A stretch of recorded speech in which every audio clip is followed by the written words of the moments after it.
मज़ामीर की किताब ज़बूर 116। मौत से बचाया गया एक आदमी खुदा की हम्द करता है।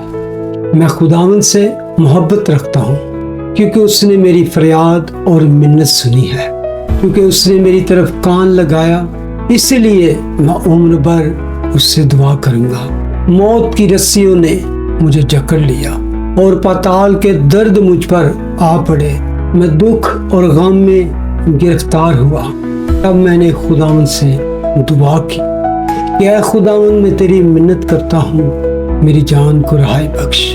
खुदावंद सादिक और करीम है, हमारा खुदा रहीम है। खुदावंद सादा लोगों की हिफाजत करता है। मैं पस्त हो गया था, उसी ने मुझे बचा लिया। ऐ मेरी जान, फिर मुतमईन हो, क्योंकि खुदावंद ने तुझ पर एहसान किया है, इसलिए कि तूने मेरी जान को मौत से, मेरी आंखों को आंसू बहाने से और मेरे पाँव को फिसलने से बचाया है।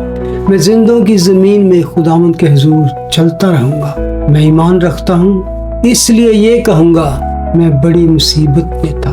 मैंने जल्दबाजी से कह दिया कि सब आदमी झूठे हैं। खुदावंद की सब नेमतें जो मुझे मिली, मैं उनके एवज में उसे क्या दूं? मैं निजात का प्याला उठाकर खुदावंद से दुआ करूंगा। मैं खुदावंद के हुजूर अपनी मिन्नतें उसकी सारी कौम के सामने पूरी करूंगा। खुदावंद की निगाह में उसके मुकद्दसों की मौत ग्रां कदर है।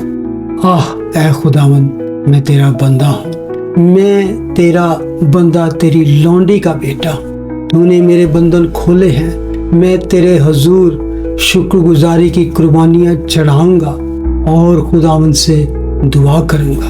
मैं खुदावंद के हुजूर अपनी मिन्नतें उसकी सारी कौम के सामने पूरी करूंगा। खुदावंद के घर की बारगाहों में तेरे अंदर ऐ यरूशलेम, खुदावंद की हम्द करो।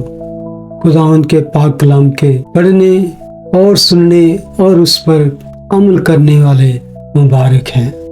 आमीन।